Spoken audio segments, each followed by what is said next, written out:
bénissons encore le Seigneur pour sa présence en ces lieux. Parce que c'est lui qui nous remplit, c'est lui qui nous inonde. Nous ne sommes pas venus en ces lieux pour voir un homme, mais nous sommes venus à la rencontre du Seigneur Tout-Puissant, à la rencontre du Saint-Esprit, afin d'être remplis, afin d'être inondés, afin de recevoir cette part qui est à nous, qu'il nous donne par sa grâce, par sa faveur.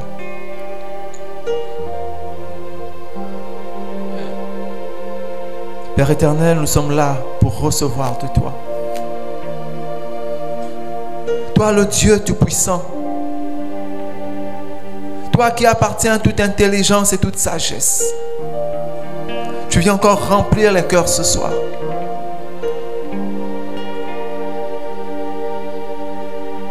Nous te bénissons, nous te disons merci. Est-ce que tu peux rendre grâce à Dieu pour la vie qu'il te donne encore aujourd'hui?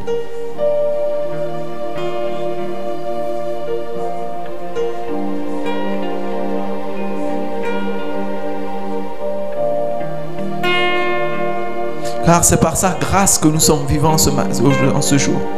C'est par sa grâce que nous sommes aujourd'hui en ces lieux.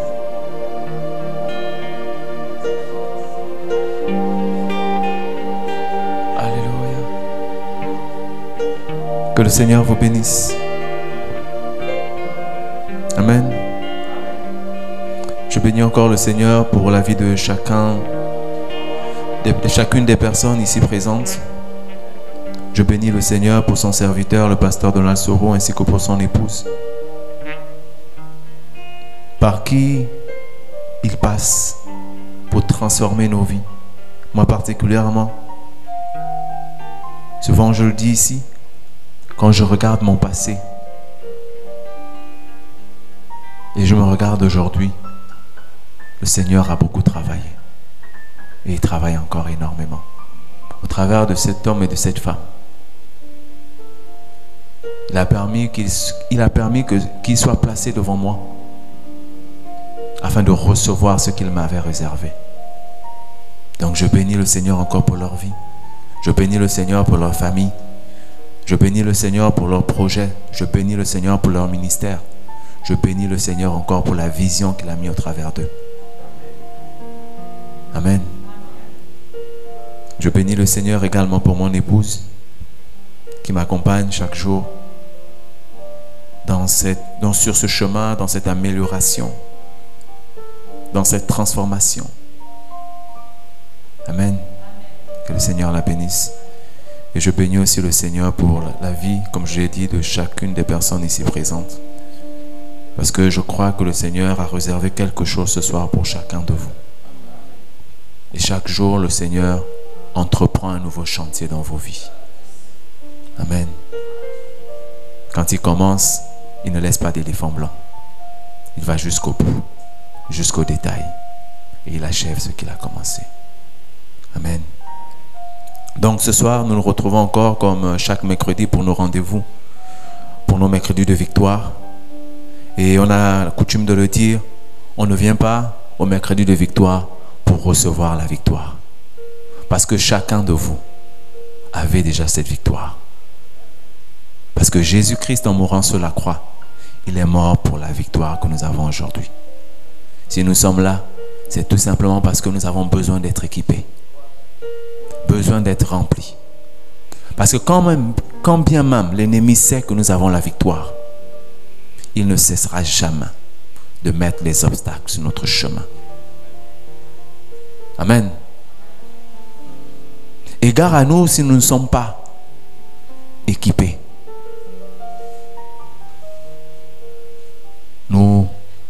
Facilement, nous pourrions tomber sur ce chemin, devant ces obstacles. Mais le Seigneur veut aujourd'hui que nous soyons remplis, afin que nous vivons vraiment cette victoire-là. Mon jeune frère Jolivet pouvait passer l'examen et savait qu'il avait gagné par la foi. Mais il fallait qu'il soit équipé pour réellement entrer dans cette victoire. Pour réellement jouir de cette victoire. Le Seigneur veut que nous puissions jouir véritablement de la victoire qu'il nous a donnée à la croix. Amen. Donc ce soir, nous aurons comme pour thème « Je suis le bien-aimé de Dieu ». Amen. Je suis le bien-aimé de Dieu. Je suis son bien-aimé. Chaque matin, chaque jour, quand nous nous levons, quand nous passons notre journée, nous nous attendons à recevoir un « je t'aime » ou à recevoir une attention d'une personne. Nous recherchons cet amour. Nous recherchons cette attention. Nous recherchons cette estime de nos frères et de nos sœurs. Parfois, cet amour que nous ne pensons pas avoir, nous le cherchons tellement que nous oublions l'essentiel. Amen. Nous sommes tellement à la recherche d'un certain amour, d'un certain confort émotionnel que nous cherchons à chaque instant. Et parfois chez de mauvaises personnes. Nous nous attachons aux gens parce que nous croyons que notre amour, cet amour qui va remplir de joie nos cœurs, se trouve sur cette personne. Et beaucoup de personnes font fausse route parce qu'elles ont cru trouver l'amour. Elles ont cru percevoir une lueur d'amour vers la personne vers qui elles étaient parties. Mais elles se sont certainement trompées. Nous avons tellement besoin de sentir cet amour. Nous le recherchons tellement auprès des hommes que nous passons souvent à côté du véritable amour. Que nous passons et nous laissons cet amour qui est à nos côtés depuis très longtemps. Et souvent nous sommes blessés émotionnellement. Souvent nos cœurs deviennent des jeux de ping-pong. Tous ceux qui viennent s'amuser. Chacun amène son slogan « Je t'aime ». Et on croit que vraiment on compte pour quelqu'un. Et on croit qu'on a de la valeur pour une personne.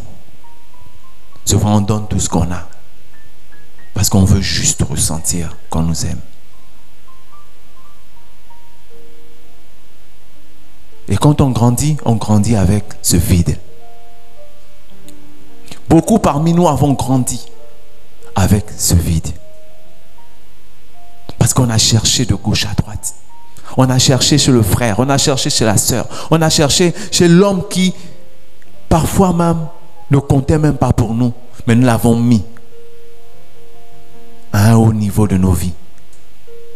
Parce que pour d'autres, ils n'ont pas eu de papa, donc ils recherchent cet amour-là. D'autres, ils n'ont pas eu d'enfant, donc elles recherchent cet amour-là. D'autres n'ont pas eu de maman, donc ils recherchent. Et ils se trompent en prenant d'autres personnes pour remplir ce vide. Mais quand vous ne trouvez pas la bonne pièce, quel que soit le temps que vous allez mettre, cette pièce-là demain sera défaillante. Et au lieu même de diminuer, le vide va encore agrandir. C'est comme quand vous avez une voiture. On vous met une pièce de rechange en attendant. Mais vous, tellement vous avez le plaisir de conduire, vous arrivez à vous déplacer. Eh bien, vous oubliez qu'il faut en fait changer cette pièce-là. Que ce n'est pas la pièce qui doit rester là. Mais qu'est-ce que cette pièce fait à votre véhicule? Qu'est-ce que cette pièce fait à votre appareil? Elle endommage encore plus votre appareil. À force de rechercher l'amour, à force de rechercher quelqu'un qui nous aime, à force de rechercher la valeur de l'estime vis-à-vis de quelqu'un, sur des gens, on se retrouve parfois avec des vides émotionnels très grands.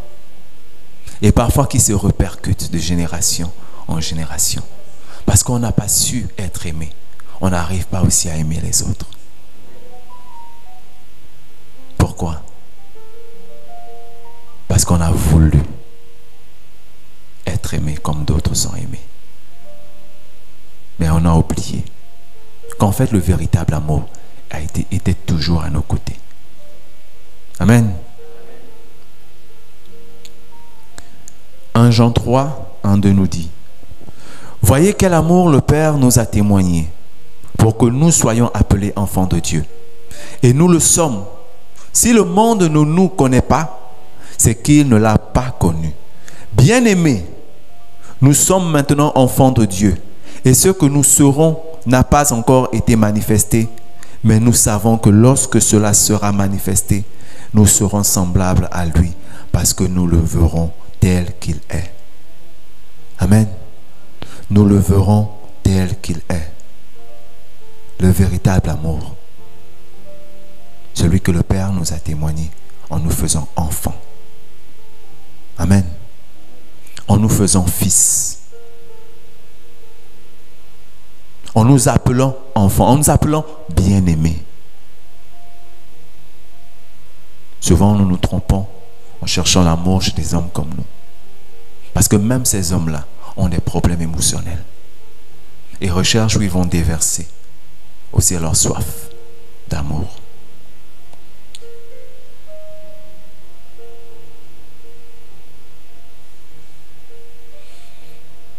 L'amour, aimer, être aimé,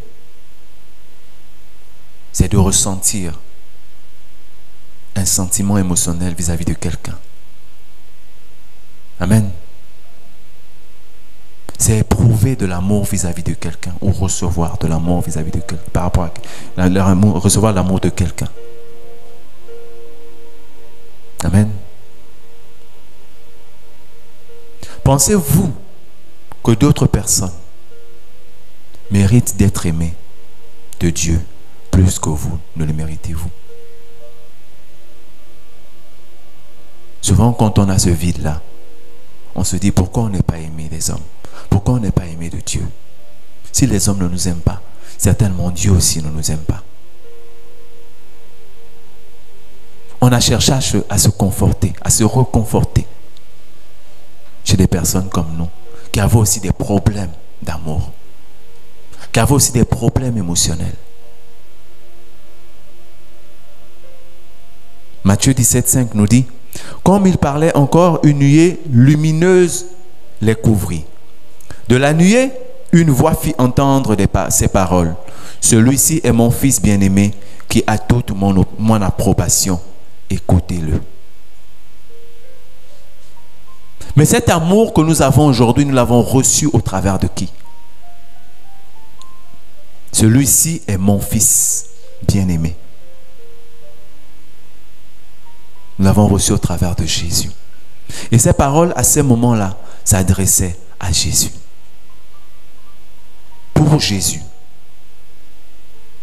Et Jésus, nous ayant fait fils de Dieu, ces paroles aujourd'hui s'adressent à chacun de nous. Ces paroles s'adressent à chacun de nous. Celui-ci est mon fils bien-aimé. Alors aujourd'hui, vous êtes des fils bien-aimés de Dieu. Vous êtes des fils bien-aimés de Dieu. Dieu veut que nous prenions conscience que nous sommes ses bien-aimés, qu'il nous aime et que son amour pour nous est sans fin. Arrêtons de chercher à gauche et à droite. Arrêtons de nous couvrir d'illusions que les hommes vont nous donner cet amour que nous recherchons. D'autres s'en vont dans des mariages avec déjà des gros problèmes émotionnels, des gros vides. Ils pensent trouver l'amour d'un père vers leur mari. Ils pensent trouver l'amour d'une mère vers leur femme. Et souvent à cause de ce problème-là, beaucoup de relations ne tiennent pas. Parce qu'on recherche ce qu'on n'a pas eu. Mais ce soir, Dieu veut te dire, tu es son bien-aimé. Son amour pour toi est sans fin.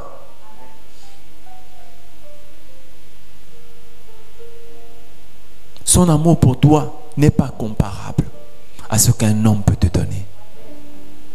Dieu veut remplir ce vide-là en toi. Dieu veut remplir cette absence-là en toi. Il veut te faire connaître les plaisirs d'être aimé. Il veut remplir ce qui a toujours manqué dans ta vie. Mais très souvent, à cause de notre recherche, à cause de la soif d'être aimé des hommes, ou à cause du fait qu'on cherche de l'estime, on passe à côté. On passe à côté. Souvent, on regarde très loin. Entre-temps, la chose se trouve juste à côté de nous. On pointe le regard loin. Parce qu'on veut regarder l'heure qui est là, sur le mur, la pendule. Entre-temps, tout près, j'ai une montre.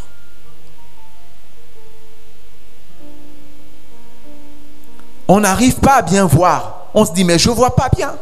Je ne vois pas bien. Parce que c'est loin. Et ça crée quelque chose en nous. On n'a pas l'exactitude de l'heure. Mais entre-temps, si on prenait le temps de nous poser et de regarder, on verrait l'heure qui est juste à côté. Amen. On ne chercherait pas ce qui est loin. On ne chercherait pas ce qu'on n'a pas ou ce qu'on ne peut pas obtenir des hommes.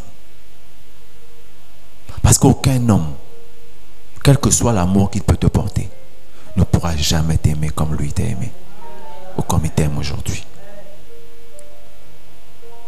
Mais il faut savoir aussi que parce que Dieu t'aime, l'ennemi aussi est debout. Amen. L'ennemi aussi est debout. L'ennemi ne veut pas que tu puisses réaliser l'amour que Dieu a pour toi. Alors il va faire entrer dans ta tête de mauvaises pensées. Il va chercher à détourner ton attention vers d'autres choses, vers des personnes que vers Dieu. Il va chercher à détruire la confiance d'amour que tu pouvais porter, que Dieu peut te porter. Et il va utiliser tous les moyens. Jean 10 nous dit, le voleur ne vient que pour dérober, égorger et détruire. Moi, je suis venu afin que les brebis aient la vie et qu'elles soient dans l'abondance. Qui est le voleur si ce n'est l'ennemi? Il va te détourner. Il va voler. Il va dérober ce que Dieu a réservé pour toi.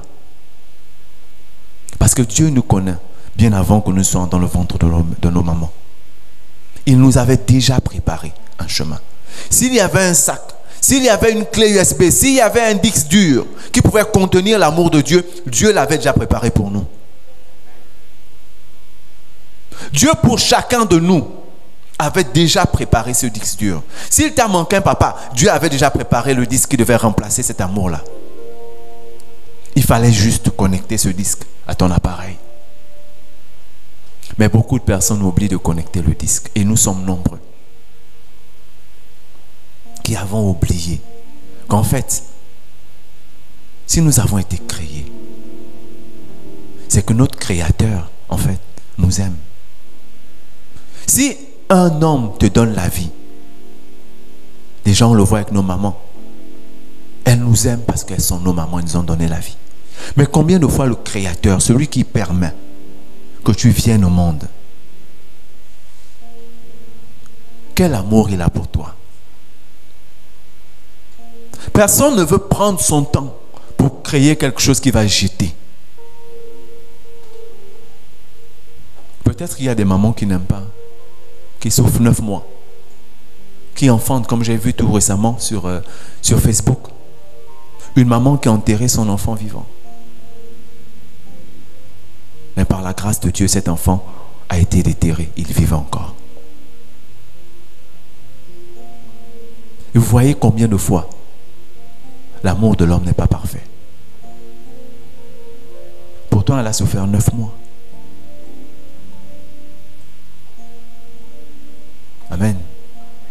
l'a enfanté. Mais à cause des circonstances de la vie, elle a décidé de se débarrasser de cet enfant.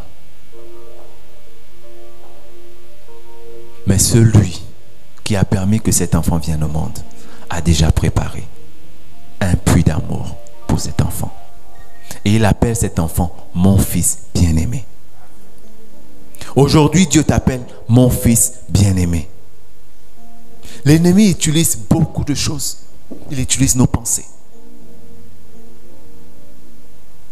Nous devons savoir que la façon dont nous pensons détermine qui nous sommes spirituellement.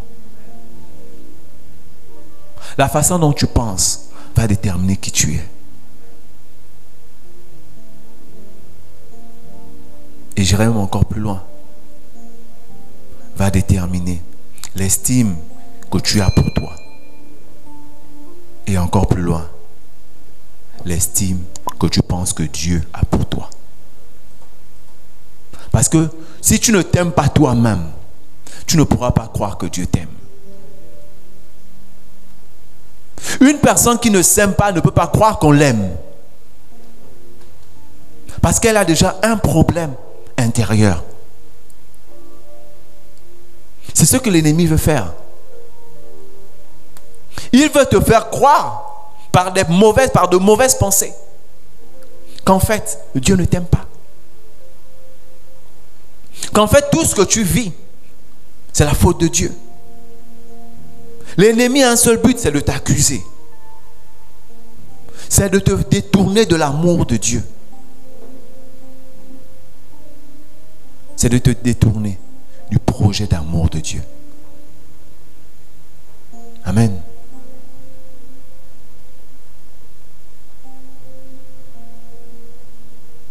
Il utilise aussi la parole de Dieu. Il utilise également la parole de la Bible pour mettre la confusion. Afin de te condamner, de t'accuser par ton passé. Il va te rappeler tellement de mauvaises choses.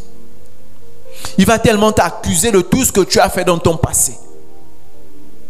Du vol que tu as commis, du crime que tu as fait. Des péchés qui sont passés. Pour te dire en fait, il n'a pas oublié ton péché. Tu es mauvais. Tu ne mérites pas d'être aimé. Il va utiliser la parole. Il va utiliser les enseignements pour tout simplement t'accuser, pour te condamner, pour te faire croire en fait que à cause de ton passé, Dieu est en colère contre toi. Voici pourquoi il ne peut pas t'aimer. Mais c'est faux. C'est faux. Parce que l'amour de Dieu surpasse le péché du passé. L'amour de Dieu est tellement grand que le petit péché que tu as commis n'a aucune valeur devant cet amour.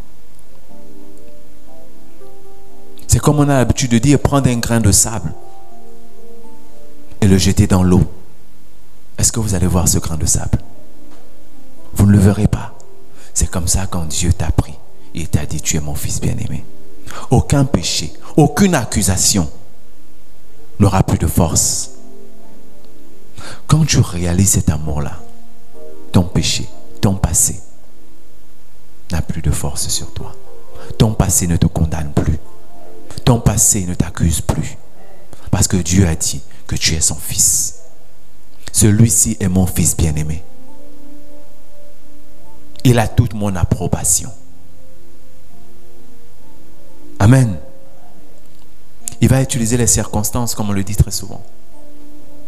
Il va te mettre des épreuves, des obstacles. Pour que tu n'atteignes pas le but. Pour que tu n'arrives pas à discerner les choses. Pour que tu n'arrives pas à mettre ta confiance véritablement en Dieu. Il va te faire vivre des moments difficiles.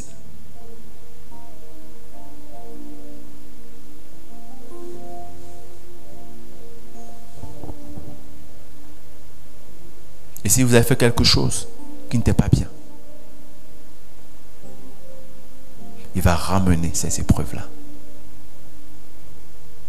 Il va ramener dans les pensées des hommes pour qu'on t'accuse encore. Tes affaires vont tomber.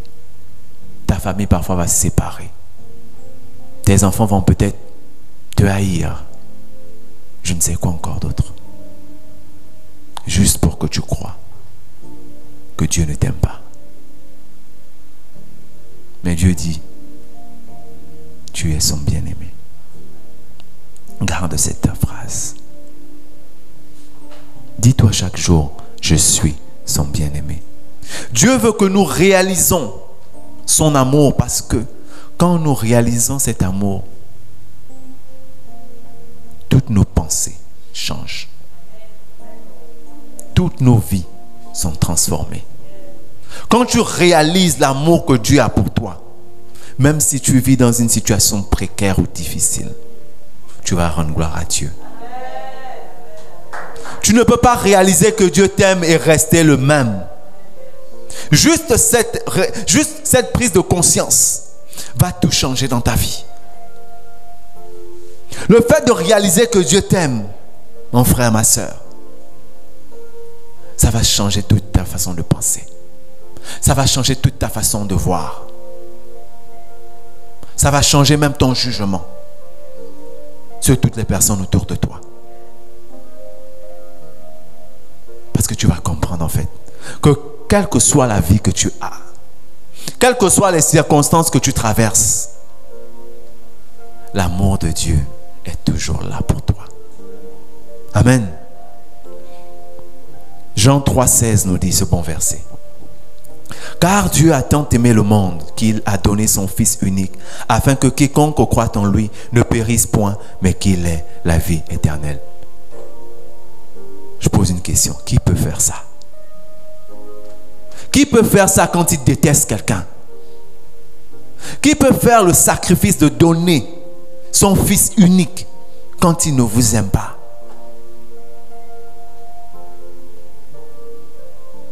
Amen. Dans l'ancienne alliance, Dieu utilisait les moutons. Tu as péché, on va sacrifier tant de moutons. On va sacrifier tant de brebis, tant de bœufs. Mais arrivé à ton temps, tu as dit non, j'arrête. J'ai un meilleur plan. Je donne mon Fils. Car il a tant aimé le monde. Le monde, c'est qui? C'est toi, c'est moi. Dieu nous a tellement aimés qu'il a donné Jésus-Christ pour mourir à la croix pour nous. N'est-ce pas merveilleux? Quel amour nous voulons encore?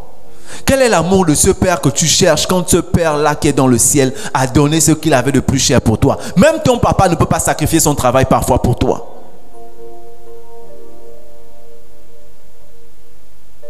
Amen. Mais lui, il a donné ce qu'il avait de plus cher.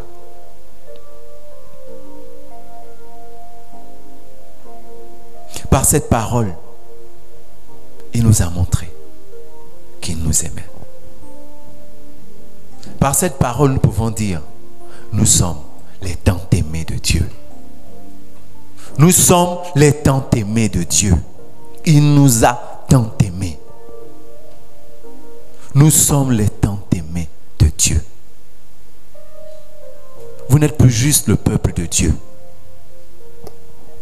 mais vous êtes les fils de Dieu. Est-ce que vous voyez la différence? Avant, c'était un peuple choisi. Il passait au travers d'un homme pour parler à ce peuple. Une fois même, Dieu a voulu détruire ce peuple. Plusieurs fois même, avec Noé. Et une fois, il a dit à Moïse que je détruirai ce peuple. Mais nous, Dieu nous dit, nous sommes ses fils. Avant, il disait, c'est mon peuple.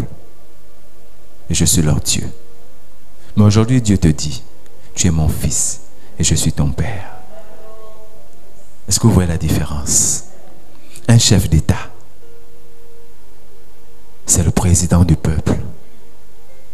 Mais un chef d'État est le père de son fils dans la maison. La considération qu'il a pour son fils n'est pas la même considération qu'il a pour le peuple. Il connaît le peuple tout entier. Mais toi, il te connaît toi. Toi, il te connaît toi. Il connaît Méchac. Il connaît M. Lebaï. Il te connaît personnellement. Avec le peuple, il passait par personne interposée. Il fallait qu'il aille parler à quelqu'un pour pouvoir te parler toi. Mais Dieu te dit, j'ai passé cette étape. Mais pour que j'arrive là, il faudrait que je sacrifie. Il ne faudrait plus qu'on sacrifie les bœufs. Mais il faudrait que cette fois-ci, le sang soit versé pour une seule et dernière fois. Et ce n'est pas n'importe quel sang. C'est le sang de son fils. Le sang de ceux qu'il avait de plus cher. Il n'y avait pas deux. Il n'y avait qu'un seul. Il n'y avait pas deux pour remplacer cet amour-là. Il n'y avait qu'un seul. Jésus aurait pu arrêter. Hein? Est-ce que vous savez ça? Mais il n'aurait pas perdu. Il n'aurait pas raté sa mission. Mais il aurait pu arrêter la mission, le plan. Il aurait pu. Parce que c'était la grâce. Ce n'était pas une obligation. C'était une grâce qu'il nous faisait.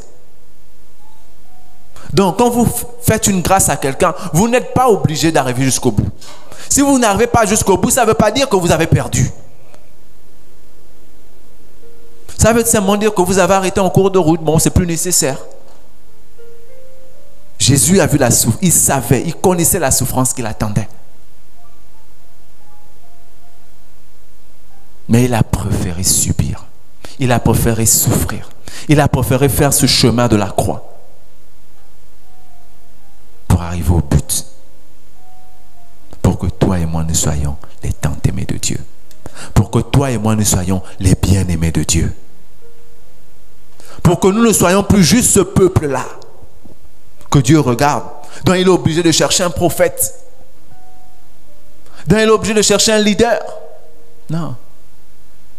Dieu a voulu que votre relation soit sans intermédiaire. Alors il a sacrifié. Alors il a donné son fils.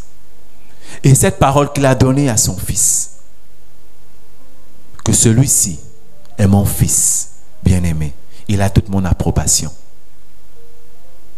Par ce sacrifice-là, cette parole aujourd'hui est nôtre. Par ce sacrifice-là, tu es aujourd'hui le co-héritier du royaume de Dieu. Amen. Tu es aujourd'hui le co-héritier du royaume de Dieu.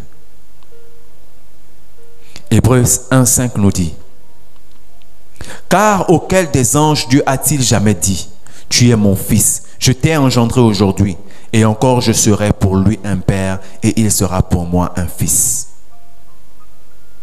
Auquel des anges? Mais Dieu te le dit à toi.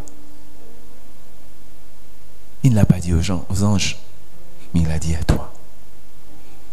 Tu seras pour lui, il sera pour toi un père, et tu seras pour lui un fils. Nous savons quand on est à la dimension de fils. Tout le monde sait quand il dit, quand il présente un enfant, il dit celui-là c'est mon fils. Ce qui sort de lui, cette fierté qui sort de lui, ce sentiment qui sort de lui. Arrêtons de chercher à couvrir nos vides émotionnelles avec les sentiments des hommes. Parce qu'on le veuille ou non, ces sentiments des hommes-là vont nous trahir demain. Quelqu'un partira avant l'autre. Et par cette absence-là, va encore se créer un vide émotionnel. Mais il y a un amour qui ne meurt jamais. Qui ne meurt jamais. Il est d'éternité en éternité, de siècle en siècle. Il est avec toi. Il était avec toi avant que tu ne sois dans le ventre. Il est avec toi quand tu es dans le ventre. Il est avec toi quand tu sors du ventre. Il sera même avec toi quand tu ne seras plus dans le ventre. Quand tu ne seras plus dans le monde. Parce que c'est un amour qui ne change pas. C'est un amour qui ne finit pas. C'est un amour qui n'a pas de limite, qui n'a pas de fin. Il n'a pas de début, il n'a pas de fin. Amen. Lorsque quelqu'un réalise qu'il est le bien-aimé de Dieu, il entre dans une relation personnelle. Au milieu des tempêtes, il ne désespère pas. Il n'abandonne pas. C'est quand tu réalises ça que même malgré les épreuves, malgré les tempêtes, tu sais que Dieu est là. Que vous deux là, vous avez une relation. Et à n'importe quel moment, il va intervenir pour toi. Amen. Quand tu as une relation avec ton père, je me rappelle, j'avais un ami, il était encore plus jeune au lycée.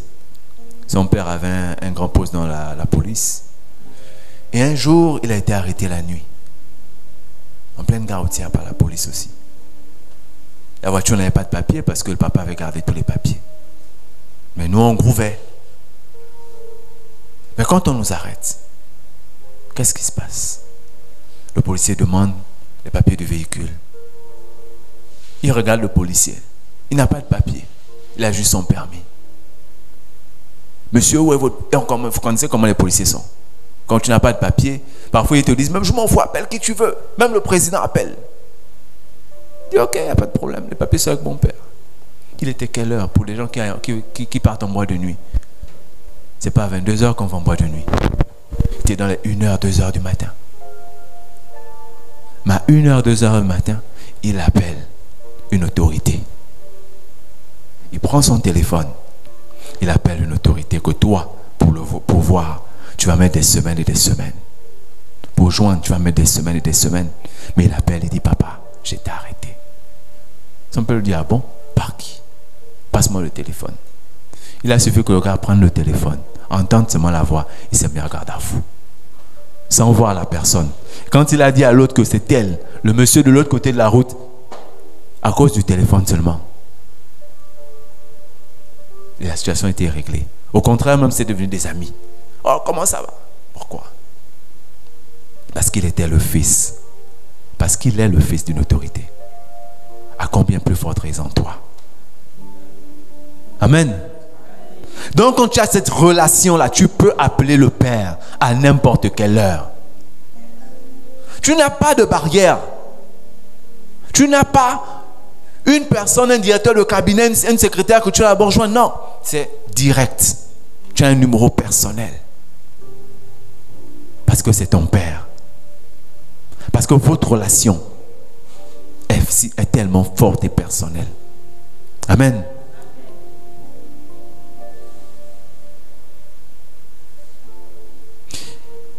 Les personnes qui ne réalisent pas l'amour de Dieu doutent énormément. Doutent énormément de ce que Dieu peut faire dans leur vie. Même quand on a parlé du chemin de la promesse, ils vont même douter de cette promesse-là. Ils vont douter de leur exaucement. Parce qu'ils n'ont pas de relation. Parce qu'ils n'ont pas d'intimité. Parce qu'ils n'ont pas réalisé que Dieu les aime. Quand tu ne réalises pas que quelqu'un t'aime, quel que soit ce que la personne va faire, tu ne seras jamais en confiance. Quel que soit ce que la personne va faire pour te montrer son amour, tu ne seras jamais en confiance. Parce que tu vas estimer qu'en fait, quel que soit ce qu'elle fait, il y a toujours quelque chose de bizarre. Il y a toujours quelque chose de bizarre. Et c'est comme ça les personnes qui ne réalisent pas que Dieu les aime. Ils sont toujours en train de douter de Dieu. Ils sont toujours en train de se méfier des promesses de Dieu. Ils sont toujours en train de se dire, est-ce que ça va arriver? Parce que la dernière fois là, ce n'était pas possible. Pourtant, c'était déjà là, mais ce n'est pas arrivé. Ils vont toujours douter. quand tu sais que Dieu t'aime, tu vois les choses s'accomplir. Tu vois comment les choses s'installent, tant spirituellement que physiquement. Tu vois des miracles qui s'opèrent. Amen.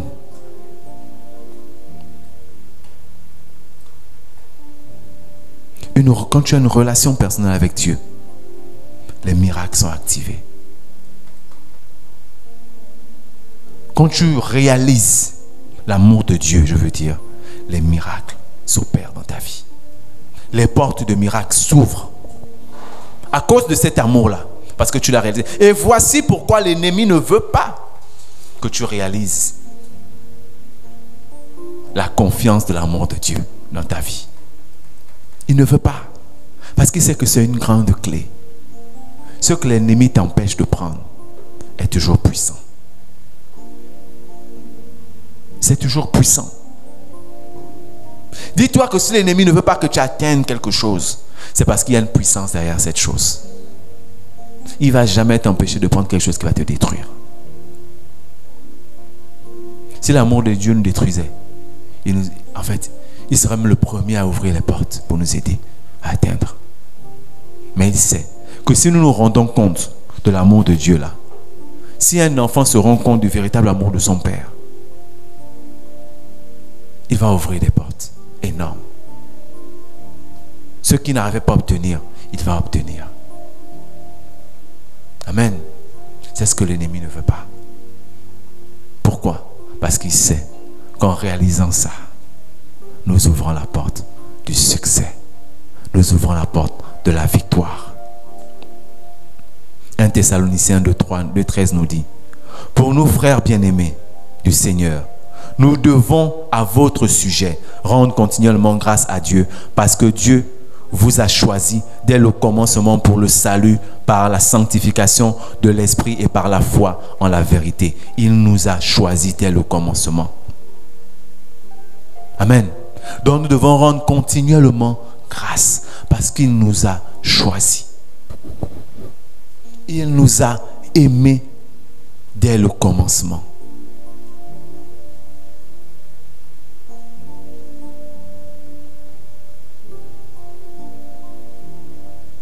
Parce que Dieu t'aime, il te lave.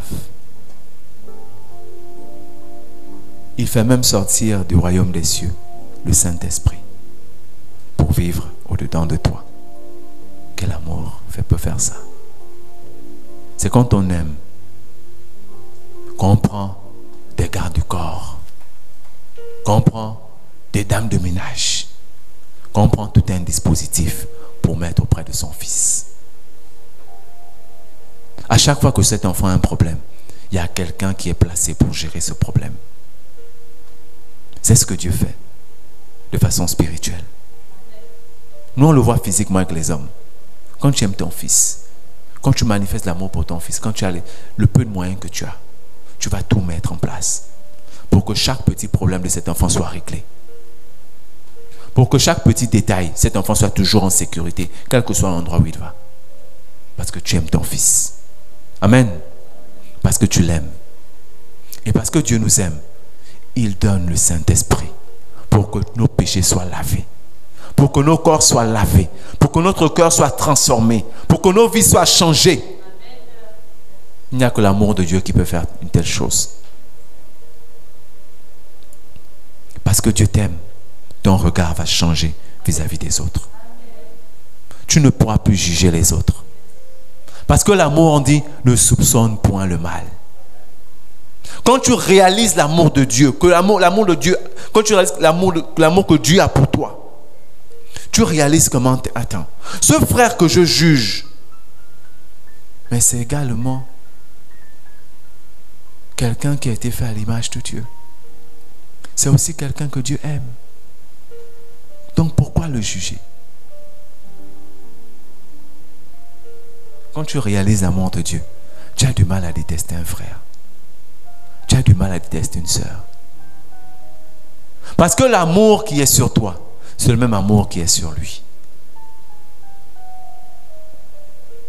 Si tu le réalises véritablement. quand tu réalises l'amour de Dieu, les guérisons s'opèrent dans ta vie. Une puissance se dégage en toi. Les apôtres avaient réalisé l'amour que Dieu avait pour eux. C'est pourquoi ils n'avaient même plus besoin d'imposer les mains. Juste l'ombre guérissait les malades.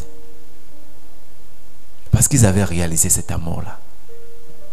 Quand tu réalises cet amour, ta vie change. La maladie n'a plus de puissance dans ta vie. Les problèmes financiers n'ont plus de puissance dans ta vie. Parce que tu te dis, quelles que soient les adversités, mon Dieu fera. Tu ne sais pas quand est-ce, mais tu sais qu'il le fera. Parce qu'il ne t'abandonne jamais. Amen.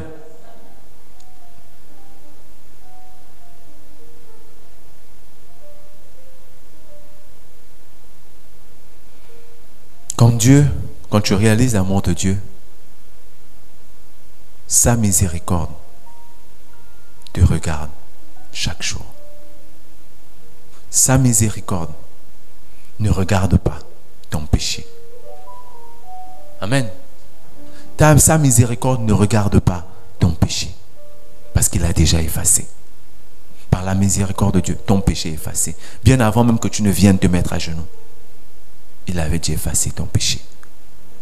Parce que tu sais que Dieu t'aime. Vous savez, il y a quelque chose, il y a une image que j'avais dans la tête depuis. C'est un peu l'image de Judas. Vous savez, Jésus aimait tellement qu'il marchait avec quelqu'un qui allait le trahir. Mais si c'était nous là, on devait déjà informer à toutes les personnes autour de nous que celui-là va me trahir. Mais l'amour de Dieu était tellement puissant pour Judas qu'il a regardé. Il a dit, va faire ce que tu dois faire. Nous voyons ce que Judas a fait. Il a trahi. Mais parce que l'amour de Dieu était tellement fort en Judas, que Judas allait rendre les 30 pièces d'argent. Il s'est pendu. Parce que cet amour-là, de Dieu-là, il était tellement fort qu'il ne pouvait pas vivre. Il ne pouvait pas vivre. Il avait réalisé cet amour. Qu'en fait, ce que je viens de faire là, c'est ce que j'étais possédé. Parce que la façon dont celui-là aime, même quand je l'ai trahi, je suis venu devant lui. Il ne m'a rien fait. Pourtant, il a la puissance. Il peut faire. Mais il ne m'a rien fait. Peut-être même, il m'a pardonné. Mais devant cet amour-là, Judas n'avait plus la force de vivre. C'est pour dire que l'amour de Dieu va au-delà même de la mort. Va au-delà de la mort. Dieu nous a tellement aimés qu'il a donné son fils. Qu'il a permis que son fils aille au royaume des morts pour récupérer cette clé-là. Dieu t'aime. Ne te pose plus de questions.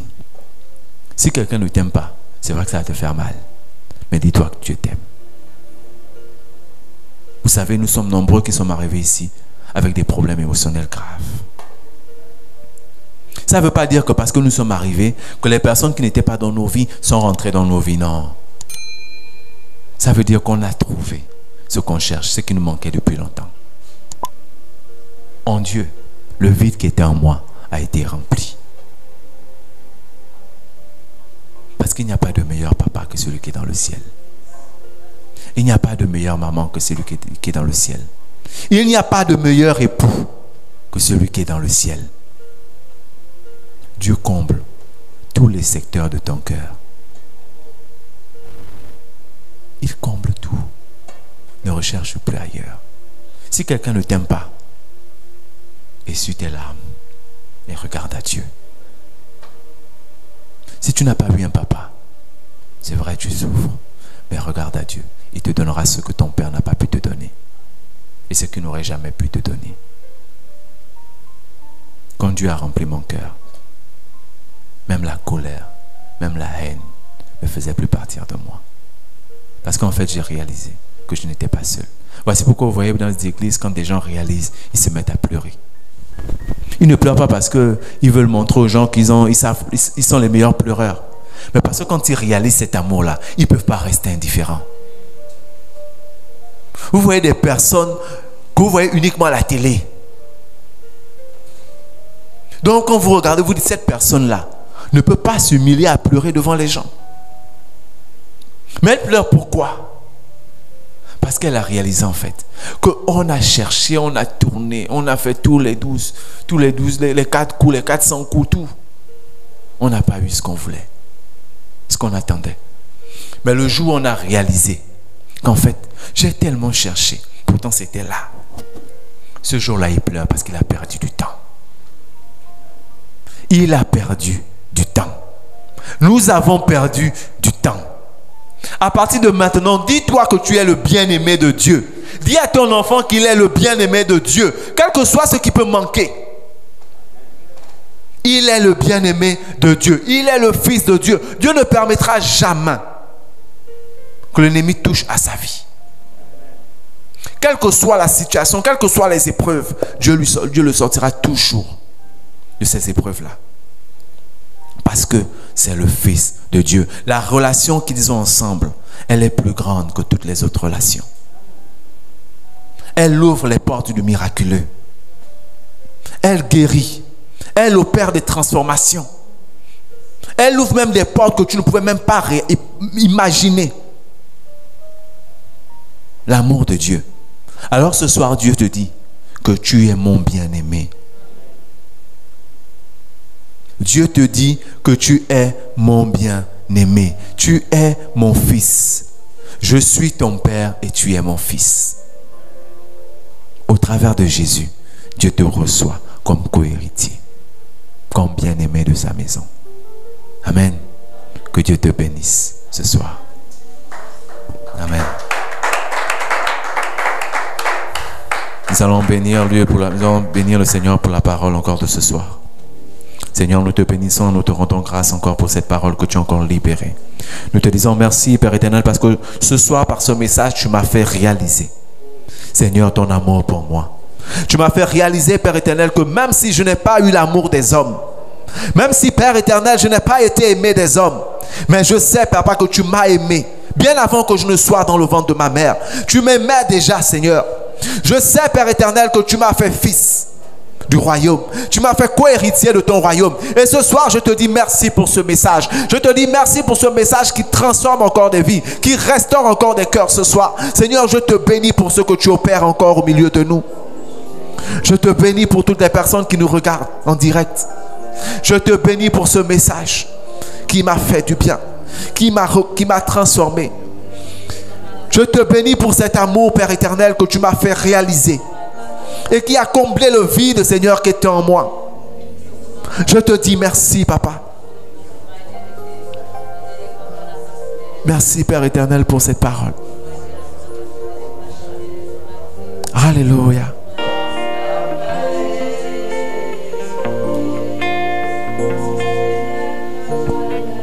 Bénis encore le Seigneur ce soir.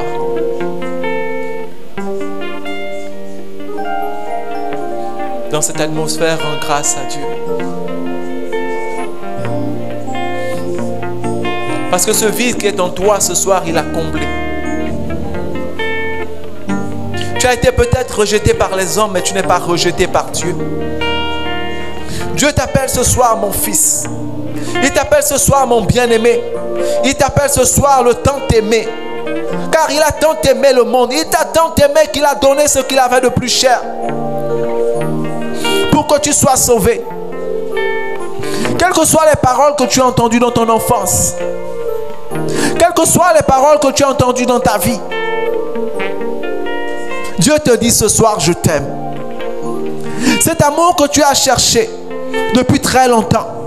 Depuis ce matin, tu regardes, tu attends. Tu regardes ton téléphone, tu attends un appel, tu attends un message qui ne vient pas. Depuis longtemps, tu attends que la personne qui s'est éloignée de toi, la personne qui ne t'a pas accepté, t'appelle et te dise, mon fils. Mais ce soir, Dieu te dit, je suis ton père et tu es mon fils. Ce soir, Dieu te dit, tu es mon fils Et tu as toute mon approbation.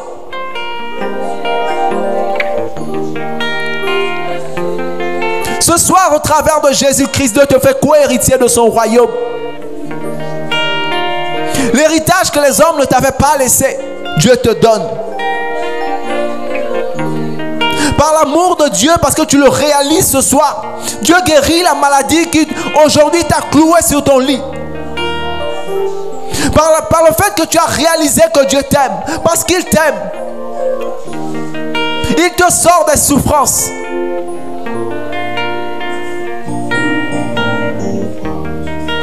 Parce qu'il t'aime, Dieu te sanctifie ce soir. Parce qu'il t'aime, Dieu efface tes péchés ce soir. Aujourd'hui, l'accusateur a perdu. Aujourd'hui, tu n'es plus condamné. Aujourd'hui, ton passé a été effacé.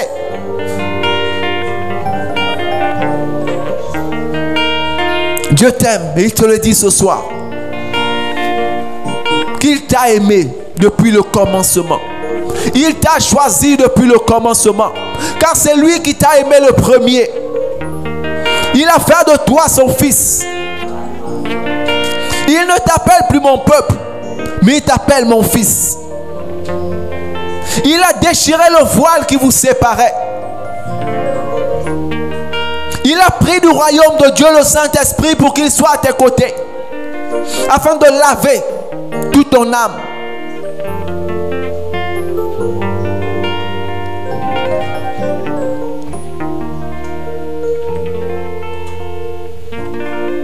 Ce soir, le Seigneur te bénit et te rend tout ce que les sauterelles ont volé dans ta vie par cet amour. Toutes les années qui ont été volées, il te rend aujourd'hui au centuple. Par cet amour, parce que tu le réalises. Ne regarde pas ta situation sociale. Parce que Dieu ne regarde pas cette situation-là. Dieu te regarde toi. Il sait ce qu'il a mis en toi au travers de son amour pour toi. Merci Seigneur.